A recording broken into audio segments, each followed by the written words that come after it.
Vale, fenómeno. Pues vamos a empezar. Estamos aquí reunidos otra vez en esta casa tan agradable con unos cuantos amigos, un experto internacional en desarme nuclear, que se dice en español, a veces digo desarmamento, es desarme nuclear, y queremos aprender de él sobre todo y estudiar un poco toda la idea de cómo funciona la política internacional desde el punto de vista del desarme nuclear, qué se puede hacer en el tema del activismo.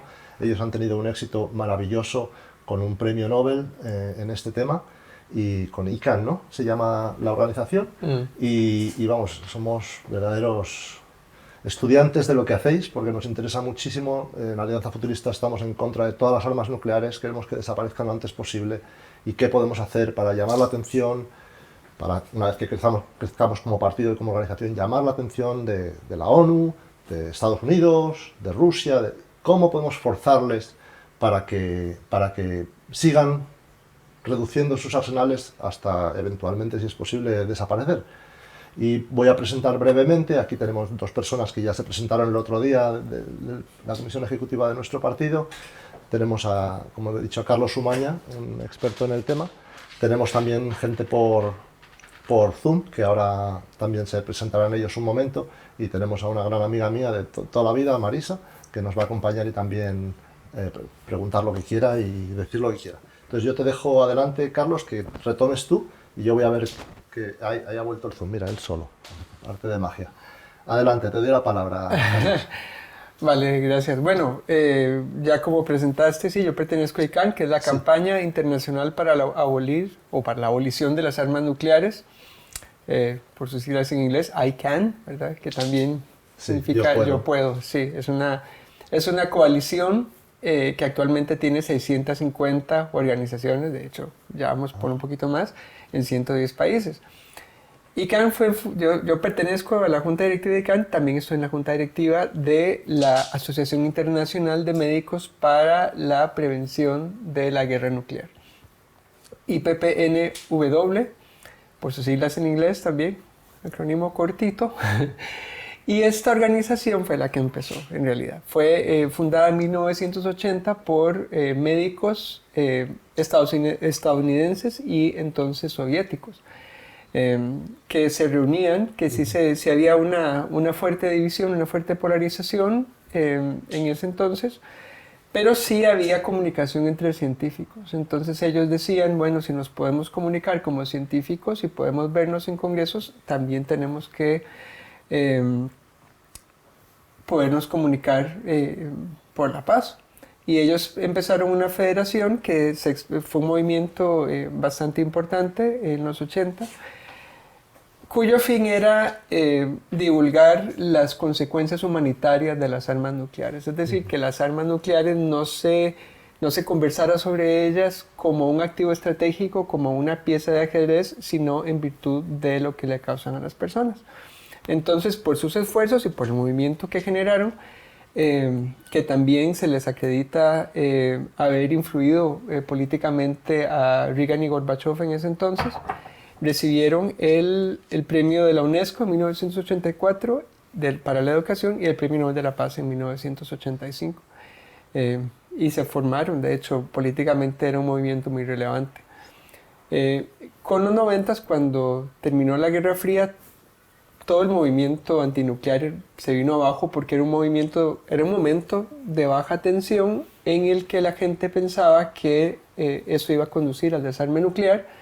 Todo el mundo lo daba por un hecho. Entonces cayó muchísimo el activismo antinuclear y obviamente pues eso no fue como se dio, ¿verdad? Y ya entrando en la década del año 2000, ya las generaciones que estaban actuando no tenían tan fresca ni la crisis de los misiles en Cuba, ni las Star Wars. Era un activismo que costaba un poquito más. Entonces, IPPNW fundó ICANN en el 2006 y se convirtió en una organización, una campaña internacional en el 2007. Y en el 2017 nos dieron el premio Nobel, también a ICANN. Y nos lo dieron por dos razones: por concienciar al mundo sobre las consecuencias humanitarias de las armas nucleares y por nuestros esfuerzos innovadores en conseguir una prohibición de dichas armas a través de un tratado, que es el Tratado sobre la Prohibición de las Armas Nucleares, el TPAN, que fue un tratado que se negoció en julio del 2017. De la ONU. En la ONU, sí. En la ONU, con una participación mayoritaria, votaron en favor 122 países, estaban negociando. En el proceso de negociación participaron aproximadamente 130. En ese momento de la votación había 124. De 200, ¿no? Más o menos. 190 sí. o 200. Ya se me va el número. Sí, son 200. 198, sí. Una cosa así. Pero claro, o sea, 130, 190. Sí, es una mayoría, pero claro, como los grandes no quieren, no... Bueno, pero es que por ahí vamos, porque ese es un proceso que ha llevado varias etapas. Estamos en una... O sea, porque es una conversación que tiene décadas de estarse dando y que ha tenido esos matices porque los países nuclearmente armados no quieren dejar sus armas nucleares, no quieren dejarlos, y hay que ver cuál es la raíz de la causa, hay que ver por qué estos países no quieren dejar sus arsenales y hay que atacarlo desde ahí. Cuando se ve la crisis de los misiles en Cuba, salieron dos tratados internacionales muy importantes. El Tratado de Tlatelolco, en virtud del cual toda Latinoamérica del Caribe se convirtió en una zona libre de armas nucleares, ¿verdad? Fue una prohibición in situ donde había países que ahí también tenían programas nucleares. Estaba Argentina, estaba Brasil, que estaban pensando, o sea, que ya tenían en marcha programas para desarrollar armas nucleares. Y luego, en 1969, se negoció el Tratado sobre la No Proliferación de las Armas Nucleares, que es un tratado que en ese sentido ha sido exitoso, que tiene básicamente tres pilares. Uno, el desarme nuclear, que en ese momento había 5 países con armas nucleares. Supuestamente en 25 años estos países iban a deshacerse de sus arsenales. El segundo pilar es la no proliferación, es decir, que los países que no tengan armas nucleares o que no tuvieran en ese momento iban a deshacer y no iban a buscarlo. Y luego el tercero, que era el derecho a desarrollar energía nuclear. Entonces, bajo el compromiso del tratado que entró en vigor en 1970, el TNP, los países nuclearmente armados tenían ya el compromiso del desarme. El problema es que ese tratado generaba dos regímenes distintos, uno para los no nucleares y otro para los nucleares. Y pues no incidía, o sea, el problema que tenemos es que las armas nucleares tienen un lugar, están entronizadas en las doctrinas de seguridad. Es decir, ¿por qué en los 90, en inicio de los 90, siendo un punto de baja tensión, por qué ese punto de baja tensión no condujo al desarme nuclear? Si no estaba esa destrucción mutua, si no era necesario. Entonces, la razón es por todo el prestigio y el privilegio asociados a tener esa dominación, esa denominación, ser incluso llamados potencia nuclear. O sea, incluso al referirnos nosotros a estos países como potencia nuclear, estamos también incidiendo o agravando un poco o siendo parte del problema. Entonces, la estrategia con el TPAN, con el Tratado sobre la Prohibición, es una estrategia de estigmatización, en donde los países no nucleares ven que tienen una superioridad moral, digamos. Una superioridad moral, pero un poder también de acción, ¿verdad? Que estamos hablando de estigmatizar las armas nucleares. Es como funciona realmente la ONU, un poco, a base de estigmatizar, de apuntar el dedo, ¿no? O sea, no tienes fuerza física para obligar a un país a hacer algo, pero puedes decir, usted está rompiendo, usted le vamos a poner tal, usted le vamos a poner sanciones, ¿no? Es el derecho internacional, funciona en parte, o los acuerdos multilaterales funcionan en parte por la presión en grupo del resto de la comunidad internacional. Eso. Pero bueno, así es como esto ha funcionado con varios procesos en la historia. La esclavitud, cuando empezó a prohibirse, cuando empezó a abolirse, era una actividad comercialmente aceptada en varias partes del mundo. Las armas químicas, las armas biológicas, las minas terrestres, las municiones en racimo, todas tenían su lugar en las doctrinas de seguridad y se crearon normas fuertes, se creó ese tabú a nivel internacional que hace que que los países no quieran estar asociados a estas armas, cosa que sí lo hacían hasta los 70, ¿verdad? Que Estados Unidos dependía, de cierta forma, veía a las armas químicas como un avance en algún momento. Las químicas. Las químicas, sí. Y ahora no hay ningún país que se jacte de ser una potencia química o de tener armas biológicas en doctrinas de seguridad, porque hay una condena moral a nivel mundial que hace que esas afirmaciones sean un tabú. ¿Y cómo podemos hacer más ruido? Lo que quería Federico Mayor Zaragoza en esa charla que dio de We the People, tenemos que quejarnos para que las estén abolidas. Hoy acudo aquí, y se lo digo con toda sinceridad, con una gran esperanza de que logremos finalmente movilizarnos nosotros, la gente.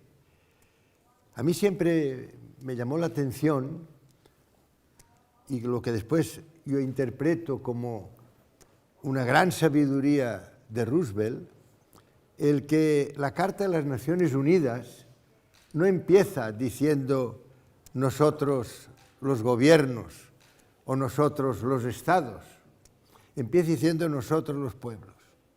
Hemos resuelto evitar a las generaciones venideras el horror de la guerra. Así empieza. Para eso se hizo el multilateralismo, para sustituir progresivamente la fuerza por la palabra, para que la razón de la fuerza permanentemente, si vis pacem para bellum, si quieres la paz, prepara la guerra, se convirtiera en, si quieres la paz, ayuda a prepararla, empezando por ti mismo, con el cambio de nuestro comportamiento cotidiano. Es decir, esta delegación, que entonces era prematura en las personas, en la gente, de las responsabilidades para que se hiciera esta gran inflexión histórica de dejar de una vez el uso de las armas, de tantas víctimas, millones de víctimas, para decir, sí, pero hemos conseguido la paz, siempre después de una batalla, siempre después de una confrontación bélica. Pues bien, ahora ya no es prematuro. En aquel momento, efectivamente, yo esto me gusta insistir mucho, y si lo pensamos, en aquel momento, en el año 45, con un poder absoluto masculino que viene desde el origen de los tiempos, solo el 10% de la población intervenía, era consciente, formaba parte de esta participación democrática, así llamada, y el 90% restante nacía, vivía y moría en 40 kilómetros cuadrados. Una de las cosas que tenemos que saber, sobre todo aquellos que desde una posición ya de educación superior podemos saber qué es lo que ha acontecido. Incluso cuando ahora nos piden algunos, oye, ¿y por qué en la transición? Porque en la transición, que hace todavía menos años que cuando Roosevelt tomó esta decisión, pues también los que éramos activos éramos muy pocos. ¿Por qué? Pues porque la mujer no existía en aquel momento, desde un punto de vista, no estaba en el estrado público. Y porque los que éramos activos, pues éramos unos cuantos. No llegábamos al 10%. Pues bien, ahora esto ha cambiado radicalmente, y por eso yo les puedo decir que hoy yo vengo aquí, pero vengo con esperanza. Porque he tenido ocasión, se lo he comentado muchas veces a este gran activista que es Pedro Arrojo, pues se lo he comentado, yo tuve ocasión de vivir muy de cerca la conversación que mantuvieron en Reykjavik en el año 1986, en el mes de octubre, el presidente republicano, el presidente Reagan, con Gorbachev. Y Gorbachev le dijo claramente, mañana usted y yo tenemos que dar al mundo la gran noticia de la abolición de las armas nucleares. ¿Por qué? Pues porque es indebido, es realmente una amenaza intolerable para nosotros, y sobre todo yo pienso en mis hijos, en mis nietos y ya en mis bisnietos, y pienso que es intolerable que tengamos amenazas de efecto irreversible como la amenaza nuclear o el cambio climático.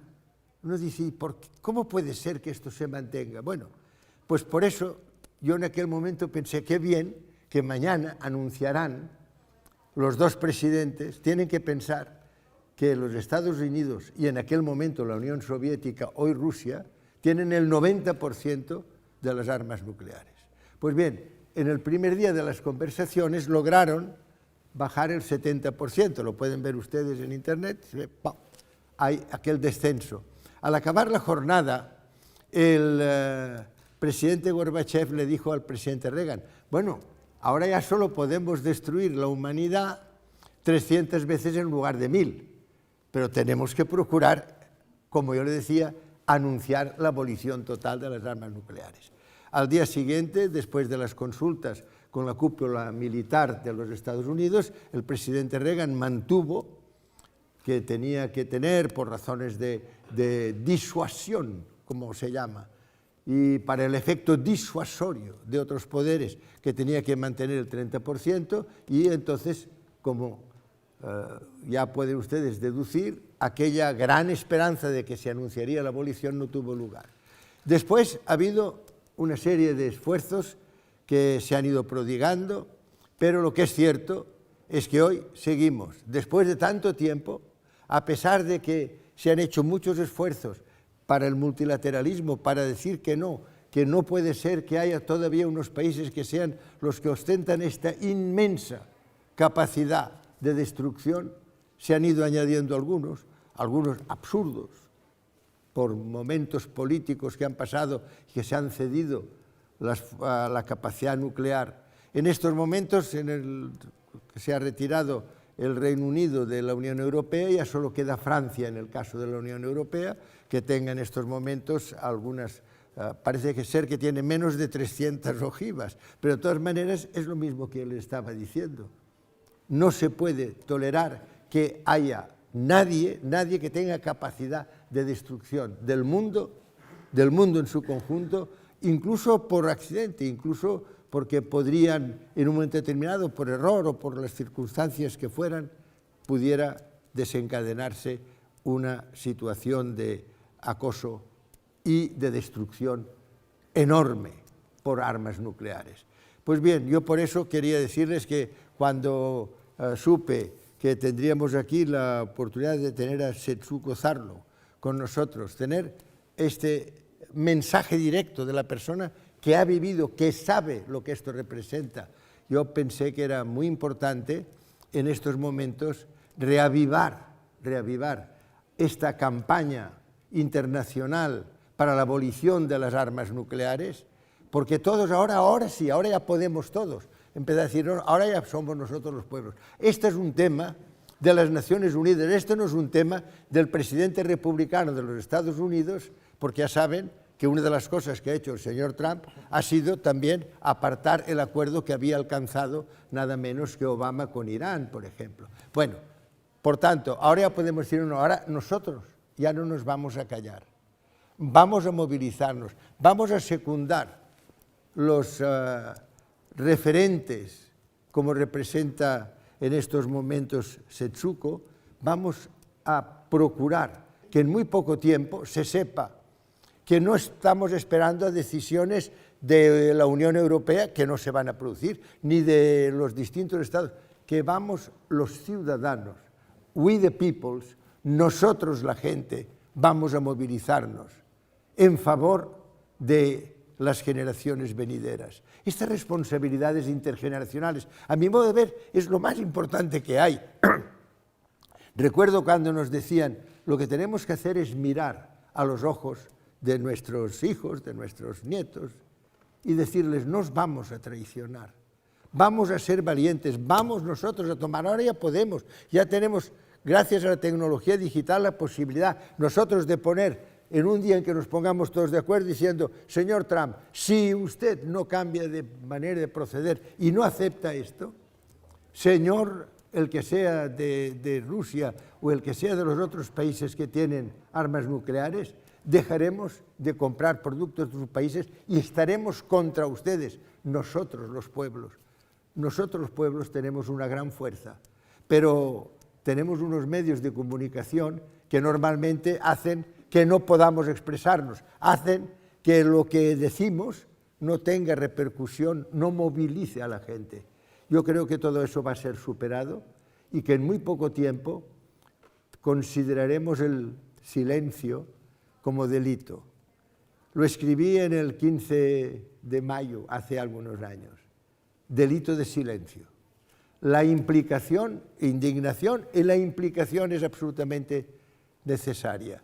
Y yo estoy seguro que esta reunión hoy aquí tendrá estos efectos de irnos concienciando, de tener ya a partir de ahora como previsión de acción concreta de cada uno de nosotros, el elevar la voz, el elevar la palabra, porque si no, algún día podríamos merecer aquella frase terrible. Yo recuerdo siempre, la leí cuando tenía 16 años y me gusta repetirla en un libro de un gran francés que me gusta recordar al escribir La peste. Terminaba diciendo, era Camus, terminaba diciendo, les desprecio porque pudiendo tanto se atrevieron a tan poco. Ahora nosotros ya podemos, nosotros los pueblos ya podemos. Tenemos que atrevernos para que un día nuestros descendientes no digan, les despreciamos porque no fueron capaces de actuar, no se atrevieron. Muchas gracias.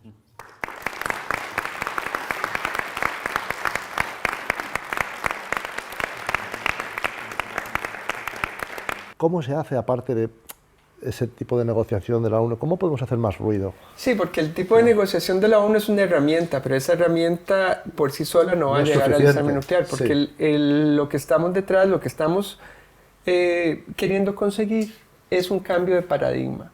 Ese cambio de paradigma viene de la concepción social de cómo nosotros, como ciudadanos de a pie, nos relacionamos con las armas nucleares, cómo si nosotros mismos no condenamos las armas nucleares, si les damos en nuestro inconsciente un lugar preponderante, si vemos a los países que tienen armas nucleares como más avanzados, como más poderosos, eso perpetúa el problema. Entonces eso es lo que tenemos que cambiar. Y tampoco el ignorarlas, como hace la gente, que es que está como que eso está ahí, pero no hacen nada. No hay mucho activismo, digamos, de la gente común para que esto se acabe. Hay cada vez más, pero sí es cierto, falta mucho. Porque la gente, por un lado, no está consciente del riesgo y no está consciente de lo que puede hacer.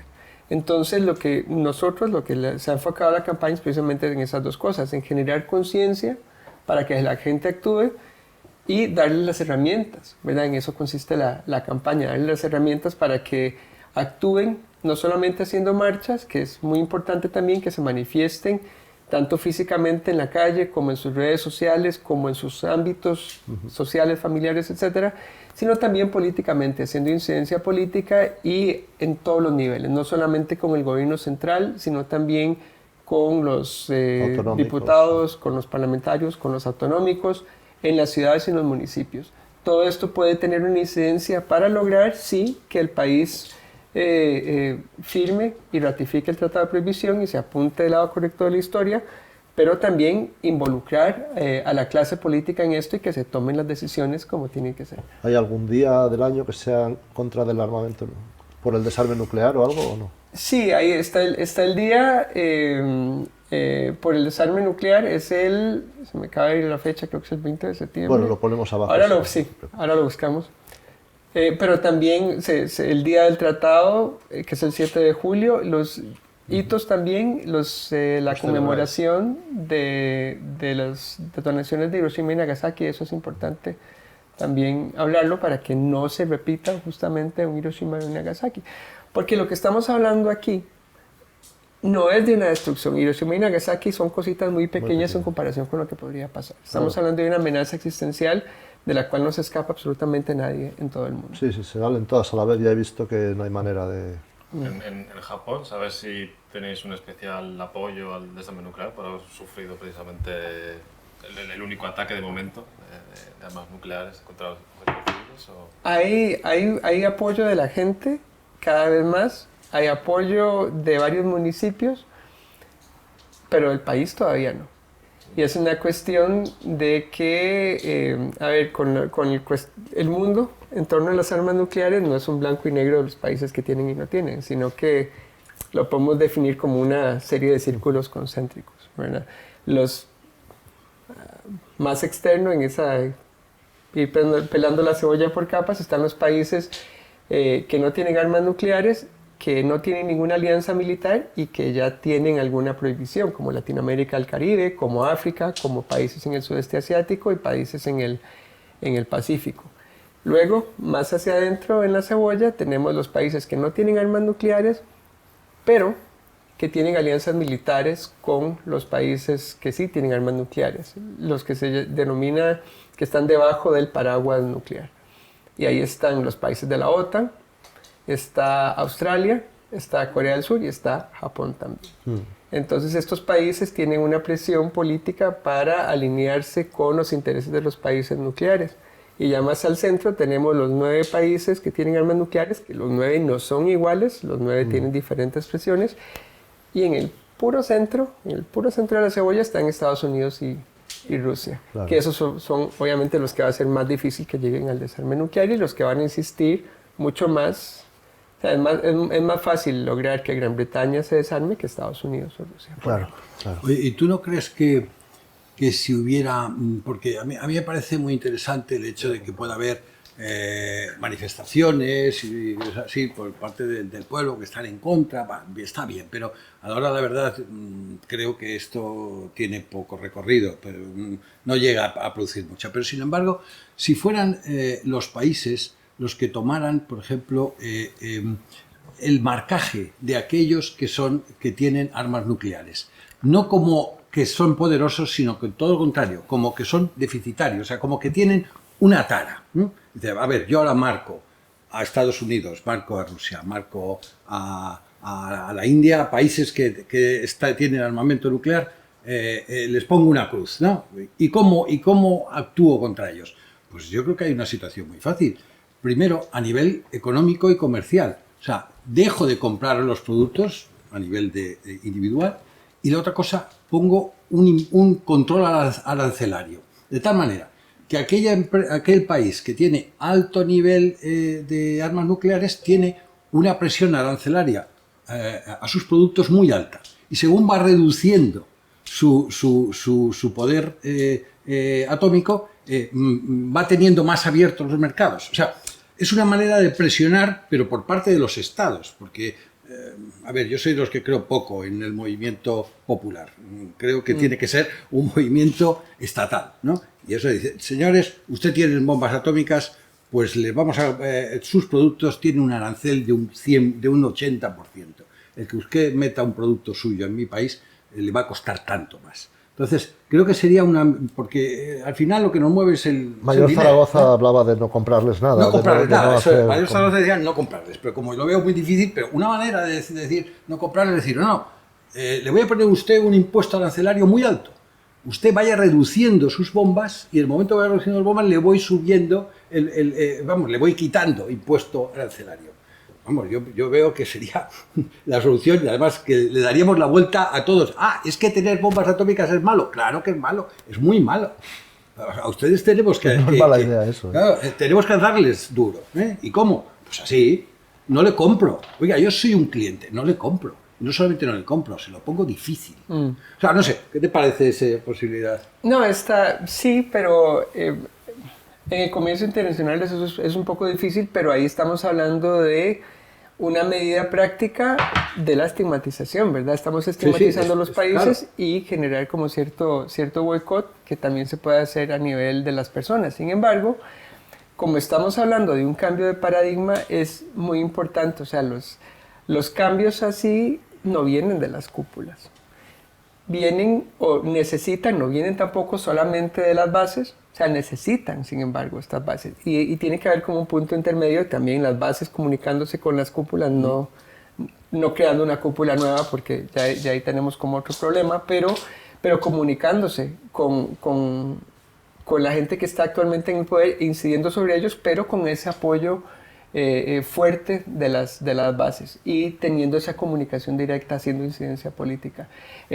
Pero sí hace falta estigmatizarlas, pero primero hay que estigmatizarlas. Primero tenemos que estar todos de acuerdo en que las armas nucleares son malas, porque los políticos, los que están en el poder, son personas, a fin de cuentas, como nosotros, que también tienen sus presiones y tienen que tomar decisiones.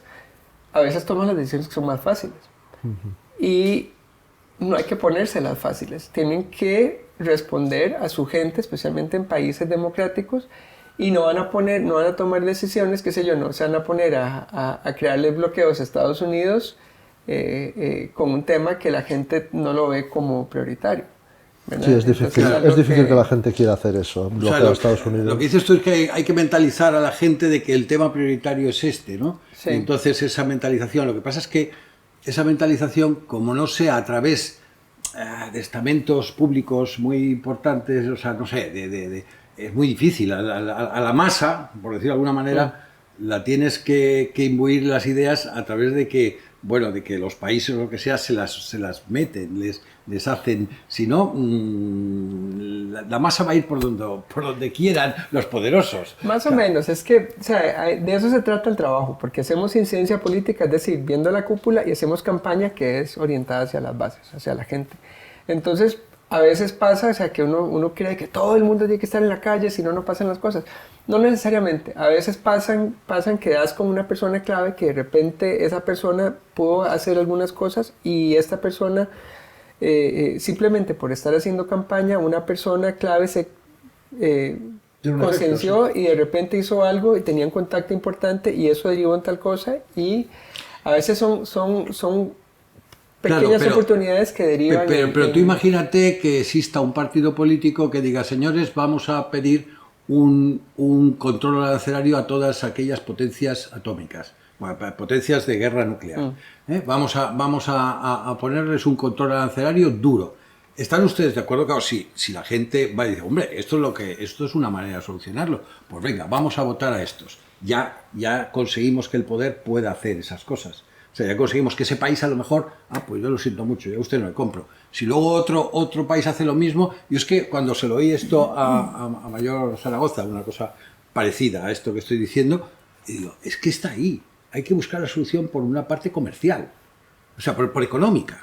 Sí, pero que está bien, pero para llegar ahí primero tenemos que convencer al país y que el propio país deje de invertir o deje de tener recursos que vayan en relación con las armas nucleares. Tiene que firmar el Tratado de Prohibición. Y el Tratado de Prohibición tiene varias prohibiciones, es decir, están las obligaciones negativas del tratado y luego las obligaciones positivas, ¿verdad? Las negativas es todo lo que no se puede hacer, las prohibiciones en todo lo que tenga que ver con armas nucleares, producirlas, usarlas, amenazar con usarlas, tenerlas en el territorio, estacionarlas. La asistencia con las armas nucleares. Y esa asistencia se puede interpretar también como asistencia económica, es decir, que el país que firma el tratado está obligado entonces a no asistir económicamente en procesos relacionados con las armas nucleares.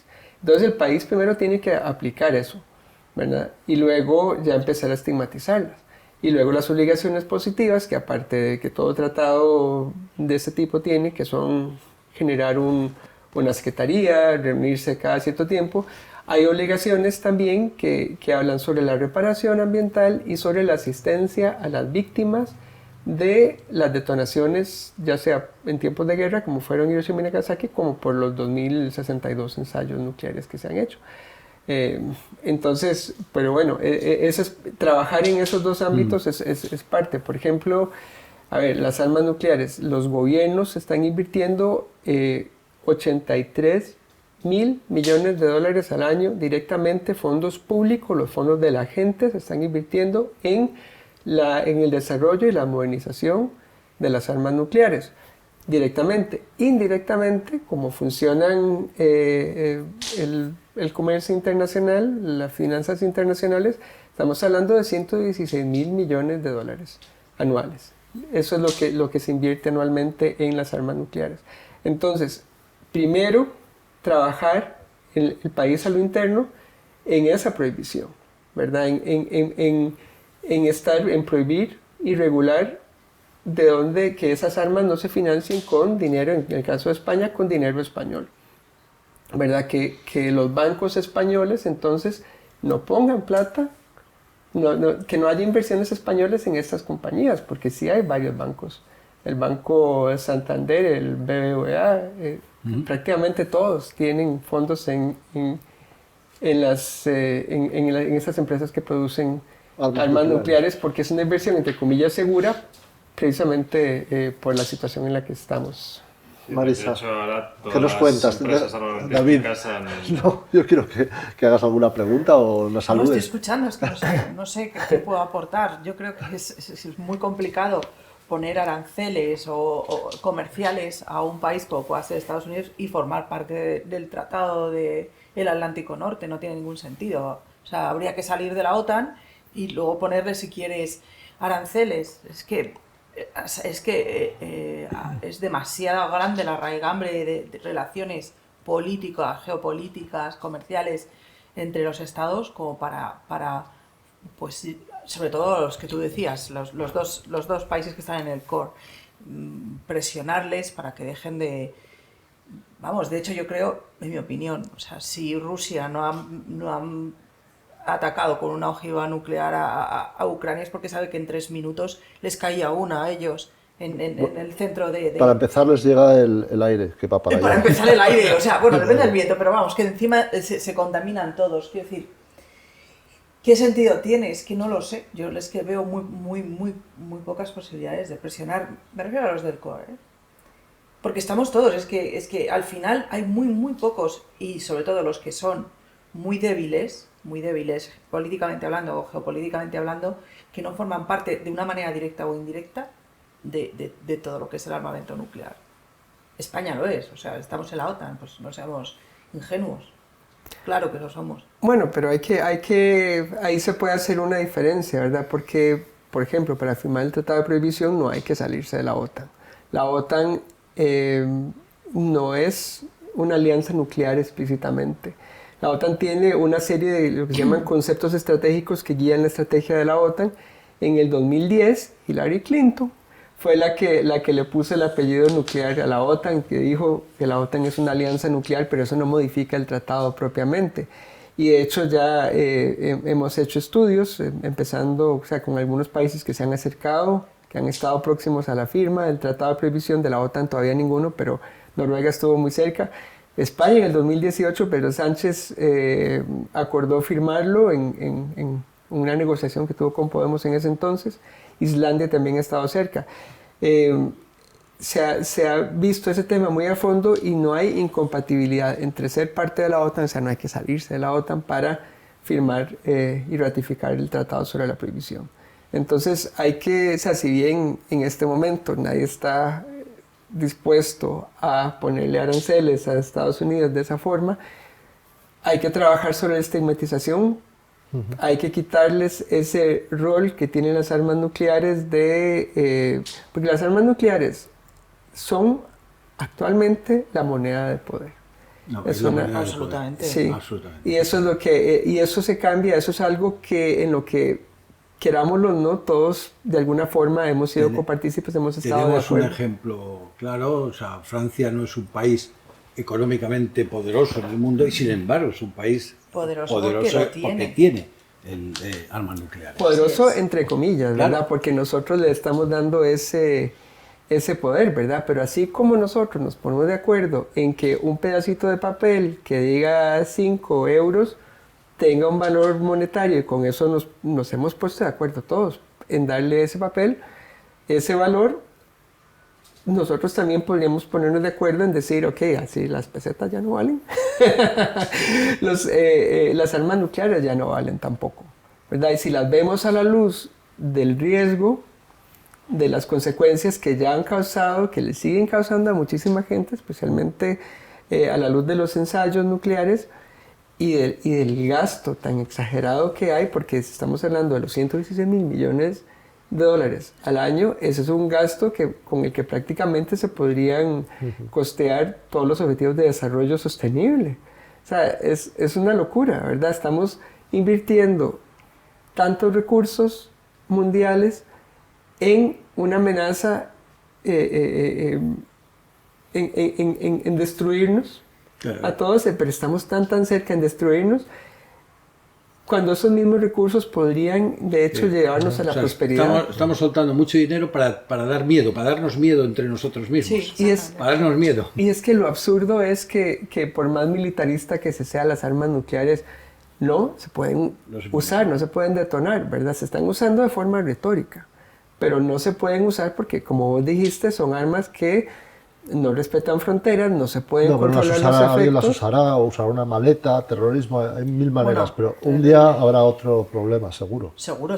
No, y el problema más grande, incluso ya no tanto que lleven un arma nuclear en la maleta, sino el ciberterrorismo, ¿verdad? Sí. Que ese es por eso es en gran parte, por eso es que estamos en un riesgo tan alto actualmente. Por eso es que el Boletín de Científicos Atómicos puso el reloj del apocalipsis a menos 90 segundos para este año. Por la posibilidad, por un lado, por la retórica incendiaria, por otro lado también por la crisis climática que puede generar y agravar conflictos bélicos, pero por la posibilidad de detonaciones accidentales. Porque sí ha habido muchas malas interpretaciones, muchas falsas alarmas en los sistemas de control. Cuando hay mucha tensión, mucho más fácil. Claro, cuando hay mucha tensión, cualquier cosa puede romper el hilo. Exacto. Y generamos un mal cálculo. Y entonces cuando hay mucha tensión es más fácil que esas malas interpretaciones, que las falsas alarmas se malinterpreten como una falsa alarma verdadera y que esto conduzca a una de no detonación. retorno, que ese es el problema, ¿no? Claro, que ocurra lo que sea, y decimos, señores, que ya no hay quien pare esto. Y Exacto, no se para. exacto. Cuando empieza la escalada es muy fácil que eso escale a una guerra nuclear a gran escala. Encarnación, ¿quieres preguntarnos algo? Que tendrías que quitar el mute y si quieres comentar algo, ahora Paco ha salido un momento, pero...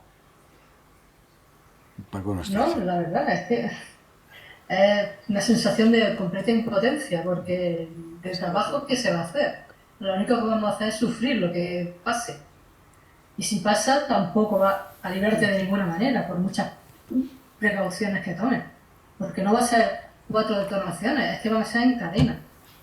Empiezan a tirarse bombas y ya, claro, ¿qué más da? Una que 100. Claro, el problema que plantea Encarnación es que, evidentemente, como es tan desastroso el resultado, casi hay el movimiento de hombros de decir, si no hay nada que hacer, esto va a acabar mal de todas las maneras. Entonces es el pesimismo colectivo el que hay que intentar romper. Sí, por eso te hace impotente. Claro, te crea impotente. Sí, que la gente no se siente impotente, pero claro, la solución está en la prevención, porque una vez que se da la guerra nuclear, una guerra nuclear a gran escala es que tiene el potencial de acabar con Nunca sabemos a dónde va a llegar. Es decir, por ejemplo, ayer hablaba uno, se pasaba el vídeo de un analista muy bueno y decía, si Rusia lanza una y encima no explota o algo, como ve América que ha lanzado una, o sea, a continuación, o sea, es que les destruyen, pero en minutos. O sea, puede haber un momento en el que Moscú, no sé qué, y se acaba el riesgo nuclear porque ya solo hay una potencia, entonces ya solo queda una. Y por lo que he oído, es que puede no ser tan global, puede ser una serie de bombas y de todas formas los que vivamos ese mundo, pon que saliesen 100 y se explotasen 100. Depende del número de bombas, puede haber más o menos capacidad de supervivencia de la población general. Puede haber un invierno nuclear pequeñito o uno muy grande. Puede haber un invierno nuclear de 2 años y más o menos sobrevivible o uno bestial que no sobrevive nadie. Sí. Todos son niveles y no sabemos calcular lo que puede pasar. Es que uno de los problemas que hay es que parte de la tecnología de armamento hace que sea muy rápido el resultado. Sí, esto con lo cual, al ser muy rápido, cuanto más rápido sea, menos tiempo tenemos de arrepentirnos. No, claro. No hay tiempo Ni de para arrepentirse, para prepararte, decir, ni de nada, o sea, ya está hecho. oye, que nos hemos equivocado, vamos a, corta esto. No se puede No, cortar. el problema es precisamente que cada vez más el rango el lapso para tomar decisiones se acorta, ¿verdad? Claro. Porque, ¿cuál es la idea? ¿Verdad? Porque de las 12.500 ojivas que hay actualmente, hay unas 2.000 que están en estado de operatividad alta, es decir, que están listas para ser detonadas en minutos. Entonces los sistemas de alerta que controlan cuando viene un ataque de estas armas que están listas para ser detonadas se han equivocado varias veces. Y los tomadores de decisiones tienen un lapso muy corto, de 6 a 15 minutos, para tomar la decisión de decir, ok, esto es falso, esto es verdadero. ¿Por qué? Porque estas armas vienen, o sea, prácticamente no se pueden detener. Lo que hacen estas armas, este ataque, lo que va a hacer es destruir en parte, aparte de toda la destrucción que causan, esa destrucción también va a conllevar los arsenales nucleares. Entonces, hay que usarlos antes de que los destruyan, ¿verdad? Si no, nos quedamos sin nada y el otro ganó.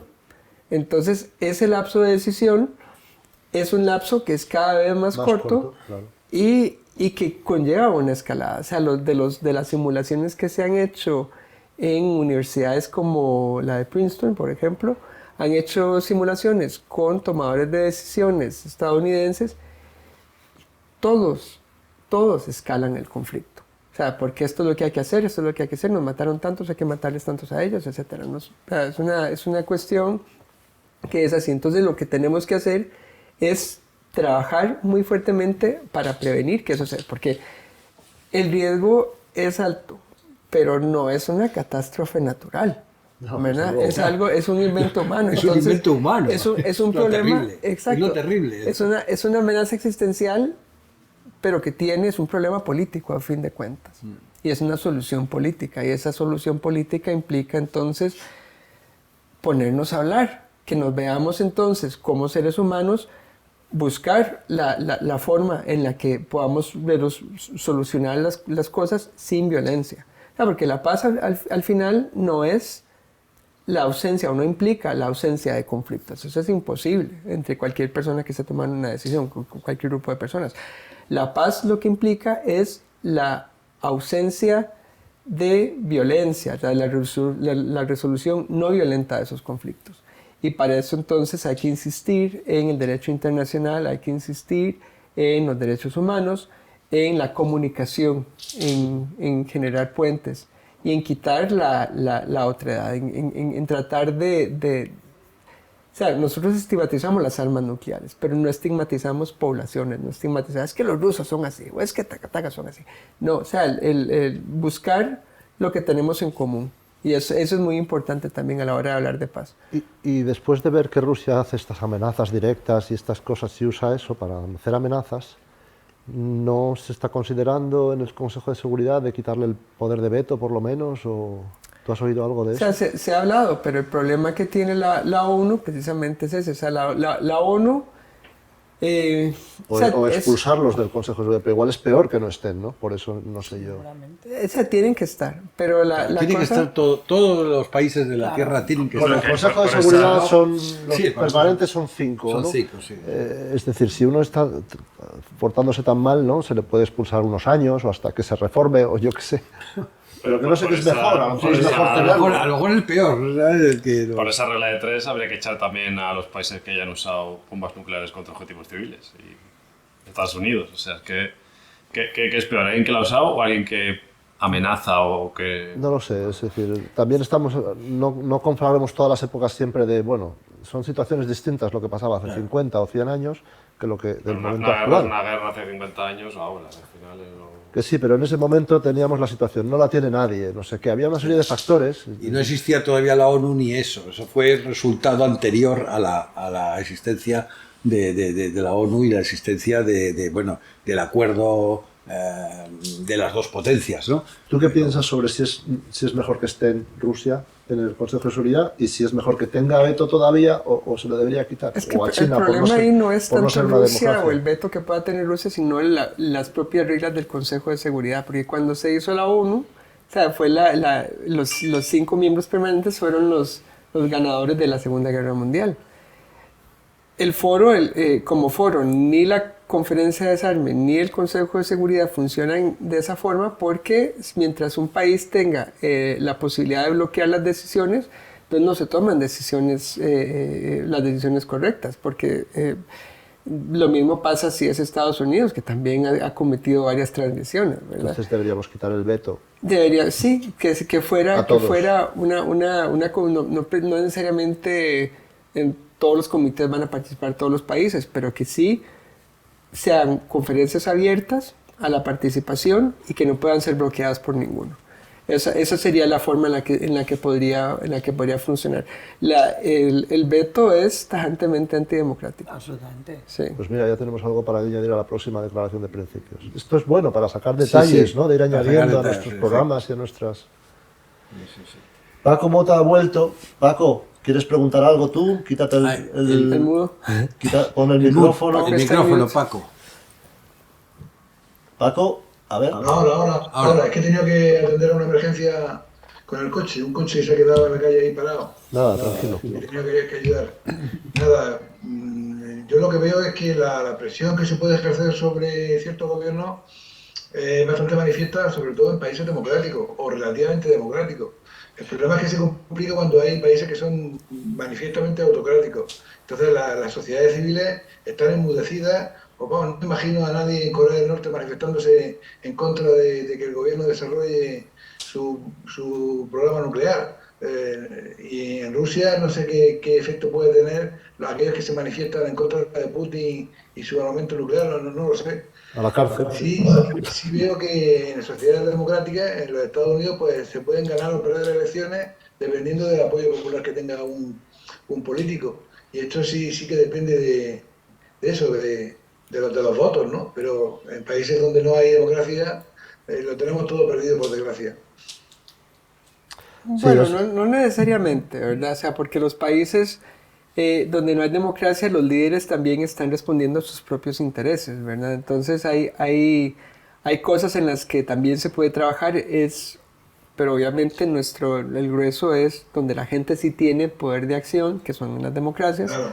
pero este poder de acción va más allá de las fronteras, ¿verdad? Porque con Corea del Norte, de hecho, fue el único país nuclear que votó en favor de iniciar las negociaciones del Tratado de Prohibición. Es un tratado que, por cierto, hay que decirlo, tuvo muchísimos enemigos, muchísimos bloqueos, porque los países nuclearmente armados dicen que es un tratado, bueno, mientras no lo firmemos nosotros, ese tratado no tiene ningún poder, ninguna vigencia. Sin embargo, han hecho todo lo posible por frenar los múltiples progresos que ha habido políticos, porque al principio yo cuando empecé en esto y cuando me iba a meter a la ONU, nadie hablaba de prohibición, nadie.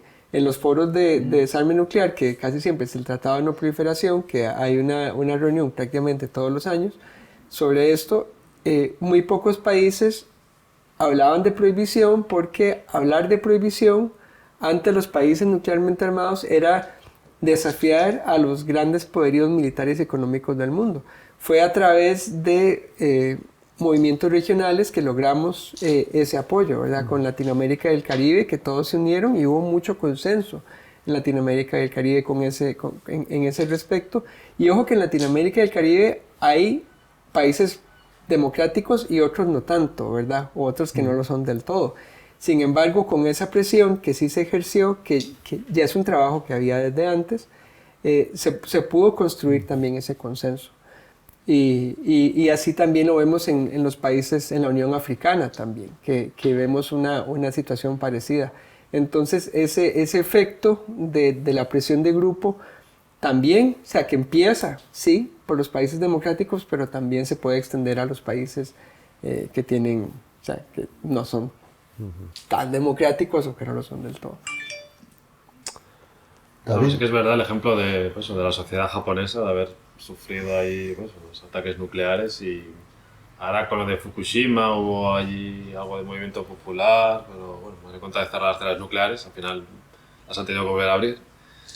Pero vamos, sí que es un poco frustrante, ¿no? En el país, que en teoría debería haber más presión social sobre esto, que no hayan, por su alianza con Estados Unidos o lo que sea, pero que no haya habido ahí suficiente presión popular. Sí que lo es, y también eso, ahí tiene que ver mucho la democracia, porque los gobiernos, hay gobiernos para los que eso no es una prioridad política, hay gobiernos que se apuntan más como a una forma muy militarista de ver las cosas, y que tienden a ser pro-nucleares. Incluso hay una relación, aunque son políticamente distintos, el uso militar y el uso civil de la tecnología nuclear, el uso militar en las armas nucleares, el uso civil, que sería la energía nuclear, hay una relación, ¿verdad? Y entre poder decir, o sea, como que ese apellido nuclear también es como un premio de consolación para los países que no tienen armas nucleares, poder decirse soy nuclear de alguna forma porque tengo centrales nucleares. Bueno. Entonces, el problema con Japón ha sido un poco en ese respecto. ¿Por qué? ¿Qué es lo que pasó cuando se ¿Japón tiene armas nucleares? No. Los 9 países, repasemos, son bueno, Estados Unidos y Rusia, Francia, Gran Bretaña, China, India, Pakistán, Israel y el último Corea del Norte. Pero Japón no, aunque ha habido políticos japoneses que han propuesto tener Entonces Irán va a ser el 10º, ¿no? Israel nunca lo ha confirmado, ¿no? No. Israel no lo ha confirmado. Pero tampoco lo niega. No, es el secreto peor guardado de la historia porque se sabe, o sea, ya se han visto que tienen y tal. No se sabe cuántas, Pero, se calcula que unas 200, me parece, no me acuerdo. sí, no, son pocas, son como 60. En este momento no se me fueron todos los números. Pero Israel, el problema que está con Israel es que no lo aceptan políticamente y prohíben, es ilegal incluso decir para los propios israelíes, ya no los palestinos que no tienen derechos en Israel, sino los propios israelíes no pueden manifestarse en contra de las armas nucleares de Israel, eso lo tienen prohibido. O sea, la sociedad civil en Israel también la tiene muy, muy cuesta arriba en ese sentido. Sí, pero ¿qué es lo que iba? ¿Qué está hablando de...? Se me fue el punto. Estábamos hablando de, bueno, estaban todos los que tienen, estábamos hablando primero de la energía nuclear. Bueno, civil. sí, de las plantas nucleares. De las plantas nucleares, sí, y de, O sea, cómo hay una relación ahí. Ahí yo creo que todas las entre- plantas antiguas, tradicionales, por supuesto, producen material que puedes usar en bombas y casi Sí. todos los países Bombas sucias. que tienen energía nuclear, como Francia, usa esas capacidades para hacer el material nuclear para las bombas. Sí, que Y se fue. España India y podría, en Pakistán teoría. se hicieron países Sí. nucleares, bueno, Israel también, desde su programa de energía nuclear, porque al fin de cuentas es uranio, ¿verdad? Es Sí, el te uranio lo deja todo enriquecido preparado, lo aprendes a usarlo. para todo. enriquecerlo al 4% o hasta el 90 y pico por ciento, que es lo que se necesita para las armas nucleares, al final es la misma tecnología. Y esa es la cuestión con Irán actualmente, Sí. ¿verdad? Que se les ponía el famoso límite del 10%, que ya lo sobrepasaron por muchísimo porque no podían tener el uranio enriquecido más del 10% y ya están a un paso técnico de tener armas Pero yo tengo nucleares. entendido que las centrales nucleares de torio, que se están todavía medio probando, no son ni siquiera muy... pero tienen unos sistemas y es otro material y tal que es muchísimo más seguro, por lo visto, que no te permite crear esas cantidades de uranio y eso para usarlas en bombas nucleares. No sé si es así. Bueno, pero- yo creo que la clave ahí es que la tecnología a partir del uranio, de fisión de uranio, es que produces plutonio, que eso no sé si es solo para bombas de fusión o es también para las bombas de fisión. Es para Sí, digamos, el primer ensayo que se hizo fue con plutonio, con una de fisión, que eso fue el Trinity. Y sí es para la de fisión, pero claro, las de fusión necesitan primero la fisión, Para crearla. para crear sí. la energía necesaria para que haya la fusión. Sin embargo, a ver, incluso las centrales de torio tampoco, todas las centrales, o sea, las centrales nucleares, ese es otro tema aparte. Por Sí, un lado, eso hay que decirlo, ¿verdad? Esto para otro día. Es otro Sí, tema. sí, es otro día. Mejor lo vemos aparte, sí, porque es otro día. O sea, otro porque si se tema hubiera usado aparte. tecnología de torio no se produce plutonio, que eso también Eso. habría retrasado mucho todo el armamento. No se produce nuclear. plutonio y, bueno, no tengo muy claro el mecanismo, pero igual hay uranio ahí de por medio, pero no serían no Sí, se sí, pero es que produciría. el resultado final de la de torio es uranio, no plutonio. Sí. Pero bueno, es una manera que también el torio, por lo que entiendo, lo que produce pues dura muchos menos años, que tienes que tenerlo Sí, sí, contenido. sí, eso, que el Tiene toda una resultado- serie de el resultado ventajas final a las el tradicionales. resultado final es uranio Son y mucho no más plutonio. seguras, no tienen problema. Mucho porque- menos inseguras, digamos, porque Bueno. siempre sigue siendo, sí, en comparación con la energía verde, por ejemplo, que más bien el enfoque, Sí. en lugar de seguir desarrollando energía nuclear, sería más bien ir desarrollando las tecnologías verdes que no tienen riesgo, porque actualmente, o sea, si bien son temas aparte, Sí. hay un riesgo enorme en Ucrania, que son las 15 centrales nucleares y las 15, reactores nucleares y la central nuclear más grande de Europa, que es Zaporilla, Sí, ¿verdad? sigue Que siendo podría todas generar un de las desastre antiguas, nuclear desde luego, sí. con una radiación que se esparciría. No, de las prácticamente. antiguas son todas peligrosas, porque es muy difícil mantener las temperaturas, todo eso del agua, es muy complicado.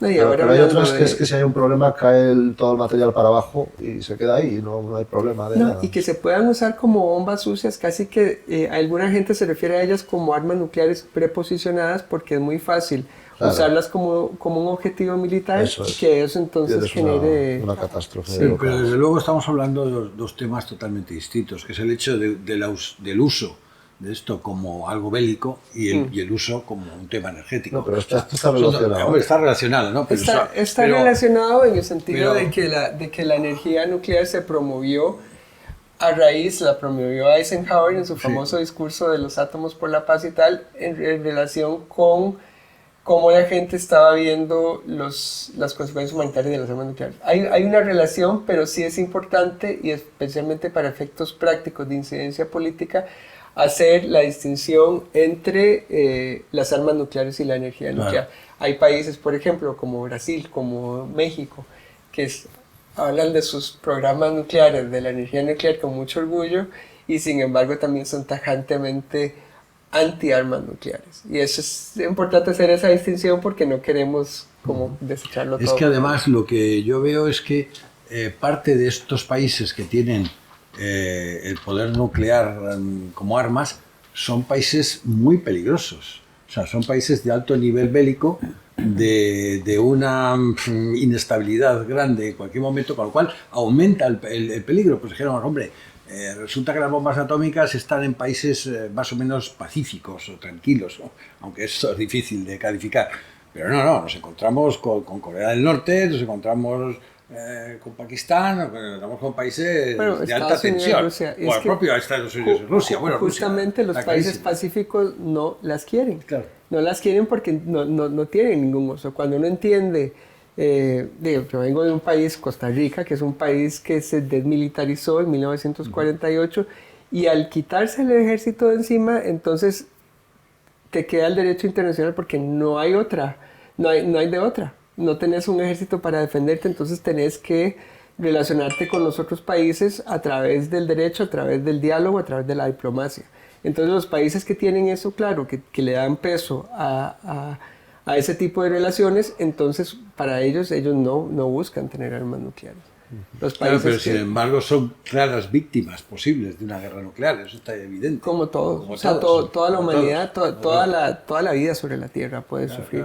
De eso queríamos hablar un momento también. Ya casi hemos gastado la hora hablando de esto y no voy a alargarlo mucho más porque este era el tema principal de hoy. Pero sí quería tocar brevemente otro tema que también podemos tratar otro día, que es, ¿se preparan los países para caso de guerra nuclear? ¿Para una deflagración o para 100? He visto que Estados Unidos tiene algunos preparativos, tampoco creo que puedan hacer muchos porque es donde más van a caer y es muy difícil que ellos se salven mucho gente cuando pase una cosa muy grave, ¿no? Pero tienen ciertos programas de cómo ayudar a la gente que sobreviva, como puedan. España veo que no tiene más que para si hay un problema con las distintas centrales nucleares, tiene sistemas de seguridad, etcétera, hay programas que hay que hacer si hay un problema, pero no tiene un plan de cómo proteger a la población si hay una guerra nuclear, para nada, no existe. Que yo creo que es una cosa que debería haber, por si acaso no es una guerra tan mortífera y tenemos que vivir al día siguiente. Y entonces esto es un tema que nosotros como partidos sí haríamos, desde luego, el tener por lo menos un plan, y tener planes de emergencia, y acumular comida en latas y cosas de esas cuando es tiempo de paz, que es fácil, ¿no? Y segundo, el tema de los preparativos en casa y el preparativo personal y tener información y tener las ideas claras de qué hacer en una situación de guerra nuclear, que como casi nadie piensa que eso es casi imposible, el día que pase y empiece a pasar nos va a coger a todos desprevenidos. Y no es tan difícil enterarse, casi como un hobby, preparar un poco tu casa, saber qué tienes que hacer de tapar las ventanas, lo que sea, irte al sótano, lo que sea, pero saber qué tienes que hacer. Lo que es el conocimiento te puede salvar la vida en un tema de estos tan grave, ¿no? Bueno, a ver, todo el movimiento hacia el TEPAN surgió, o sea, el ímpetu empezó desde unas conferencias intergubernamentales que se hicieron empezando en Noruega y luego en México y luego en Austria, que eran conferencias intergubernamentales para ver las consecuencias de las armas nucleares. Entonces los países en la primera conferencia ellos tenían que llevar una tarea de presentar qué es lo que pasaba si en ciudades principales había una detonación nuclear. ¿Qué es lo que pasaba? ¿Cuáles eran las consecuencias? ¿Cuáles iban a ser las posibles reacciones? Se determinó que no hay bueno, no hay absolutamente ningún país en el planeta preparado para una guerra nuclear, ninguno. Ningún país que esté listo y que pueda estar listo incluso. Porque, a ver, Suiza desde los 50 a los 70, algo así, creó como una serie que era una serie de albergues antinucleares. Sí, casi todas las casas tienen, casi que todas por las ley, casas ¿no? tienen, y en la ciudad también hay como Búnker, sí. están sus refugios y tal, pero esos refugios tampoco sirven de mucho si la ciudad es atacada directamente. Claro, no, Sirven si para protegerse de la lluvia radiactiva si la bomba no cayó, pero cayó cerca. En la ciudad donde cayó la bomba, por el calor que... Sí, eso es, olvídate. Las ciudades donde caiga, olvídate de ellas. Sí, Estamos sí. hablando de las que sobrevivamos. Yo pienso sobrevivir porque ya no paso ni por Madrid, ¿sabes? Y bueno, voy a estar a 30 kilómetros, porque yo, cuando me muevo a un sitio, pienso en esas cosas. Yo cuando estoy viviendo en el centro de Madrid no estoy cómodo.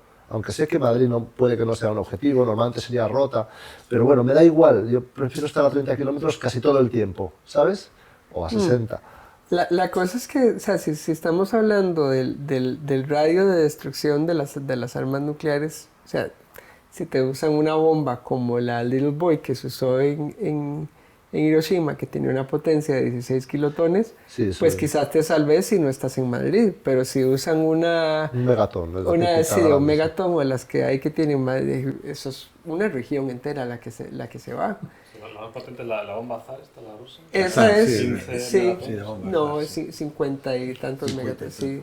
Es una, o sea, que estamos hablando de varias miles de veces, más de es 1000 terrible, veces la potencia de la Hiroshima. Pero pasa otra cosa también, ¿eh? No solamente está el calor, no solamente está la onda expansiva y no solamente está la radiación. Está también invierno nuclear, digamos. el pulso electromagnético. También, sí. El pulso electromagnético. Entonces, si se hace una detonación a cierta altura, sí, a una gran altura, entonces ese pulso electromagnético puede abarcar un área Chicos, bastante todos grande. cajas de Faraday en casa, en alguna esquina, para ordenadores y eso, meterlos ahí. Eso, siempre tener estar cajas de protegidos. metal, sí. ¿Qué es lo que pasa también con las centrales nucleares? Que las centrales nucleares no están en su mayoría protegidas en contra de un pulso electromagnético. Las centrales nucleares dependen también de un suministro de energía externo. Y, o sea, podría haber un catástrofes montón, nucleares o sea, inmediatamente. es que esa era la amenaza que hacía Corea del Norte sobre Estados Unidos, porque el arsenal de Corea del Norte es ínfimo en comparación con el de Estados Unidos. Claro. Pero si se detona en el centro del subcontinente norteamericano, hay una detonación a gran altitud de un arma nuclear, la destrucción por sí de la bomba, si es a gran altitud, no va a generar pues mucha nada. destrucción. Pero el pulso electromagnético podría causar muchísimos estragos, o sea, no solamente o sea, por la tecnología, porque todo lo eléctrico deja de funcionar, no hay internet, no hay Sí, comunicación, los aviones se caen no directamente. hay coches. bueno. Es impresionante. Sí.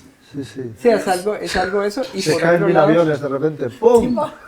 La experiencia es terrible. pero es ¿no? que también las centrales, Estados Unidos tiene casi 100 centrales nucleares o sea, 100 reactores nucleares. Sí, bueno, Y pues eso ya sabe, podría señor generar- Biden, Sí. el próximo presidente, el que sea, que les va a caer si no acabamos de hacer la paz nuclear, digamos. Y no finalmente. no se puede con todo esto crear una mentalidad de fatalismo de tal manera de que, digamos, no hay solución. Pues chico, aquí a ver, la suerte es que algunos se libre de esta, pero que luego como venga y va a venir, no hay nada que hacer. Y eso no puede crear un bloqueo, o sea, que la gente no quiera saber de esto. Posiblemente la gente no se meta en el tema nuclear porque lo ve tan terrible el resultado. La gente se siente muy impotente, aparte de las Claro, que pocas se siente cosas que tú impotente y además controlas de prefiero tu vida, olvidarse de esto. Oye, pues ¿qué mira, puedes ya. controlar tú en la gran escala de las cosas? ¿No? La gente se ve muy impotente, pero en cambio yo tengo la experiencia con el mundo animalista, que son muy activistas y se Sí. reúnen y salen. Justo. Lo están Claro. consiguiendo, o sea, Claro. esa es la superioridad moral, los argumentos, los debates, y consiguen cientos de miles de personas votos, van a y estar en cada el vez Parlamento por fin dentro de nada. Con la conciencia, porque hay un paralelismo aquí también bastante grande con el movimiento animalista, en el sentido de que se genera conciencia, esta gente de PETA y muchos que están diciendo que las granjas porcinas está pasando esto, ¿quieres ser parte de esto? No. con las armas nucleares es algo similar. Pero también, digamos, a mí lo que me mueve para participar en esto no es el miedo, es más, bueno, por un lado, de que uno elige de qué lado estoy, ¿verdad? O sos parte de la solución o sos parte del problema. No hay ahí un neutro en esta cuestión. Pero por otro lado, también a mí lo que me motiva es la esperanza de lo que se puede conseguir, porque un mundo sin armas nucleares no es esto sin armas nucleares, ¿verdad? Para conseguir el desarme nuclear, estamos hablando de un multilateralismo robusto, estamos hablando de buscar esa forma de relacionarnos como países, como personas, y eso es lo que el decir la violencia es mala, rechazar la violencia, rechazar las armas nucleares, buscar esos puntos de conciliación, y eso se está logrando, ¿verdad? Pensar no como norte, no quiero pensar en la destrucción, no quiero que eso pase, no pensar así, sino pensar en el mundo que yo quiero y cómo voy a lograr conseguirlo. Claro, esto es un poco apoyando la idea del partido, el hecho de confiar en el hombre y en la inteligencia del hombre para poder solucionar todo esto. Es decir, señores, o sea, seamos conscientes del problema tan grande que tenemos y que como esto es algo que es mental, que es culpa nuestra, es culpa de todos, vamos a cambiar esa idea. Entonces, posiblemente partidos como el nuestro confían en esa inteligencia del hombre de poder solucionar los problemas futuros, ¿no? O sea, que hay que confiar en él, porque es que si no, lo tenemos muy mal, ¿no? Entonces, si no confiamos en nosotros mismos, en humanidad, en la humanidad como solución para el futuro, pues bueno, pues no sé cuál es la salida, francamente. O no la veo, vamos a decir, claro. No, y la educación es central.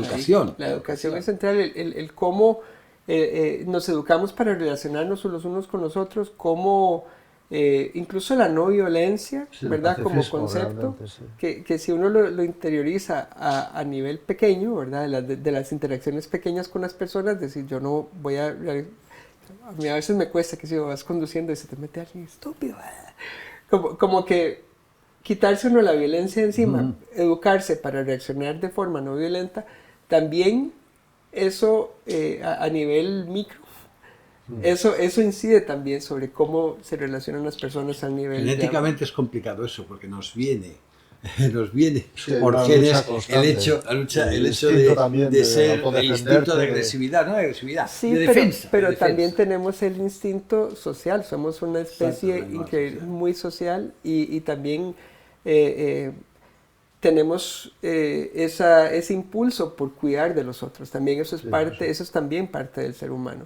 Y de hecho, el ser humano, si no se pone a pensarlo, es inherente, o sea, hay violencia, etcétera, y hay agresión y está el cerebro reptiliano ahí queriendo a veces impulsarlo, pero hay una bondad inherente también ahí, la gente tiende a ayudarse más que, eso no es una excepción que las personas se ayuden unas a las otras, ¿verdad? Lo que más bien a veces la gente se previene de ayudarse por algunos prejuicios, por algunos conceptos, pero el impulso también de ayudar a las personas, ese también está ahí. Es natural. Sí. De todas formas, yo comento que bajo el vídeo dejaré pues recursos de lo que puede hacer la gente para mejorar su situación si llega el momento, y que creo que es algo que el país debería hacer también, educar a la gente, y eso por si de verdad pasa lo impensable, para intentar sobrevivir cada uno y sus familias y sus seres queridos y sus amigos, y defenderse lo mejor que puedan, porque puede que mucha gente sobreviva y tenga que vivir en ese mundo después, sea del nivel que sea, ¿no?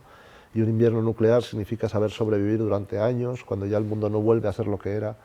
Y es terrible tener que pensarlo, la verdad. Me da mucha pena tener que dedicarle tiempo a pensar cómo vas a sobrevivir en un mundo postnuclear. Pero es que somos survivalists, somos supervivientes. Queremos sobrevivir pase lo que pase. Haremos todo lo posible para hacer presión. Vamos a intentar hacer una marcha anual, como hemos dicho ahora, y hacerla global, además, que haga marchas en otras ciudades y en otros países para llamar más la atención. Pero no sabemos si lo vamos a conseguir. O sea, ahí hay un misterio de qué va a pasar en un futuro. No sabemos si las potencias se van a portar bien o mal, si los extraterrestres nos van a ayudar o no en el último momento, que están muy interesados por todo lo nuclear, si es que existen, porque todavía no está claro, nos lo tienen muy escondido todo, pero ahí hay que jugar con todos estos factores, ¿no? Sí, bueno, los médicos decimos hay que prevenir lo que no se puede curar. Y de una guerra nuclear no hay vuelta atrás. O sea, por más que sobrevivamos, ¿en qué condiciones vamos a sobrevivir? No, la Se va a perder prevención es muchísimo. O sea, muy superior a la... por más que sobreviva, o sea, se pierde la civilización, se pierde muchísimo concepto. Claro, es que el problema que tiene en parte lo que tú planteas del hecho de prepararse sí. para la defensa es que estamos asumiendo un hecho como dándolo, o sea, Bueno, cuando es debemos la de luchar realidad. para que no se produzca ese hecho, ¿no? Bueno, Por podemos luchar, supuesto. pero es el aspecto realista del partido. Somos también muy idealistas, tecno-optimistas, nos gusta pensar en todo lo bonito que podemos hacer con la tecnología, pero somos realistas desde el punto de vista de los peligros también. Sí. Los peligros de la tecnología. Este es uno de los más obvios, la biotecnología, llegará la nanotecnología y será más grave que la biotecnología, y eso depende mucho de cómo la implementas, de cómo la usas, de cómo no la usas, de cómo la eliminas. La inteligencia artificial tiene ese problema también. No sabemos cómo vamos a sobrevivir a la superinteligencia. No, y pensando en la tecnología, hay una vulnerabilidad también de la información, ¿verdad? O sea, nos puede pasar una biblioteca de Alejandría, porque hay mucho conocimiento que no está de forma física, que está en las nubes. ¿Y qué pasa? ¿Qué sé yo? Por ejemplo, un pulso electromagnético, Se apagó, sí. se fríe todo eso, se todo. pierde muchísimas cosas. Bueno, los preppers guardamos la información en drives y cosas, las escondemos para que un día que pase eso, tener la información. Tenés alguna, pero todo lo que se ha construido, toda la investigación científica, que son investigaciones tantas que se dan para que se llegue a una conclusión, todo Sí, eso. ¿no? Y acabamos con la posibilidad de extender nuestras vidas y no morirnos y todo eso se va toda la abajo de repente. Sí. O sea, que en el mejor de los casos nos estaríamos devolviendo unos cuantos siglos, en el peor, milenios, ¿verdad? Si es que quedamos. Bueno, en esta nota tan optimista... No, el optimismo es en lo que lo vamos a lograr, ¿eh? O sea, el optimismo es que lo estamos logrando. Vamos a despedirnos, que nos vamos a comer. Ante este final tan optimista, sí. Bueno, muchas gracias por los que habéis atendido a esta primera charla temática que estamos haciendo, y vamos a hacer muchísimas más. Os damos la bienvenida a todas las que queráis. Si alguien quiere decir algo más o despedirse o desde casa, os doy la palabra. Si no, nos despedimos. Oye, estoy consultando los kits de supervivencia en Amazon. Ah, muy bien, haces bien. Yo también he estado toda la noche estudiándome todo. La caja de Faraday y eso. La casa de Paradise, sí. Bueno, abajo... Creo que sí, decir que es muy interesante que se puedan tratar todos estos temas, y sobre todo el meter la mentalidad del partido de la ¿cómo lo has dicho? Tecnooptimismo. Tecnooptimismo, del tecnooptimismo. O sea, el pensar que caray, ¿no? Que hay que buscar soluciones confiando en el hombre como un ser inteligente, pero que va hacia el bien, no hacia la destrucción. Y hacia la seguridad. Y hacia la seguridad. Igual la nota final, imaginándonos en un mundo ahí más utópico, como veríais un repositorio central internacional de armas nucleares para el caso de, yo qué sé, si puede estar contra un meteorito, una invasión extraterrestre. Bien, eso sería una solución. Las hacemos y las guardamos en la luna. Y la guardamos. ¿Parece? Sí. Las guardamos allí, pues Me hay que parece lanzarlas a cerca y algún todo. lado que La no estén guardamos, aquí tan cerca. sí. Habría que pensar en un gobierno mundial. Mundial, sí, por fin, sí. Sí, y, sí, y que los países se democraticen de una vez, sí. por las buenas o por las malas. No es broma. Pero ahora el hecho de que es más fácil, o sea, para disminuir, llegar al desarme nuclear, primero tener un gobierno, Sí. que la ONU sea realmente una ONU, y luego quizás ahí, porque...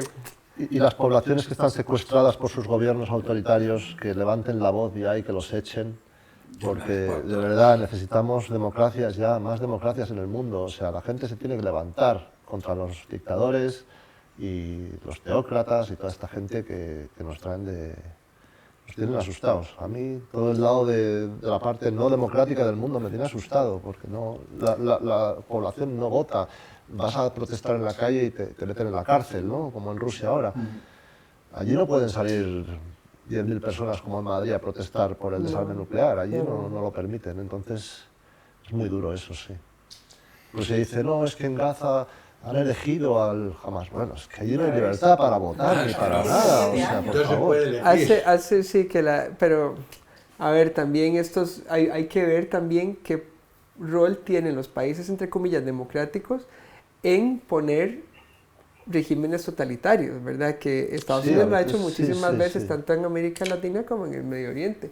los ayatolás que están actualmente en Irán, eso los puso Estados Unidos. Sí, hombre, dentro de lo que hay ellos prefieren saber elegir quiénes son o hacer tratos con los que mandan, pero lo que hay que hacer es acabar con eso realmente. Sí, sí, sí. Bueno, pues nada, muchas gracias por venir, encantado de verte otra vez. Muchas gracias por la invitación. Gracias chicos que habéis estado en casa, nos ha faltado más gente que ya vendrá la próxima vez, pero encantado de haberos estado viendo un rato. Me despido y hasta la próxima. A todos. Gracias. Adiós. Chao. Bueno, cortamos.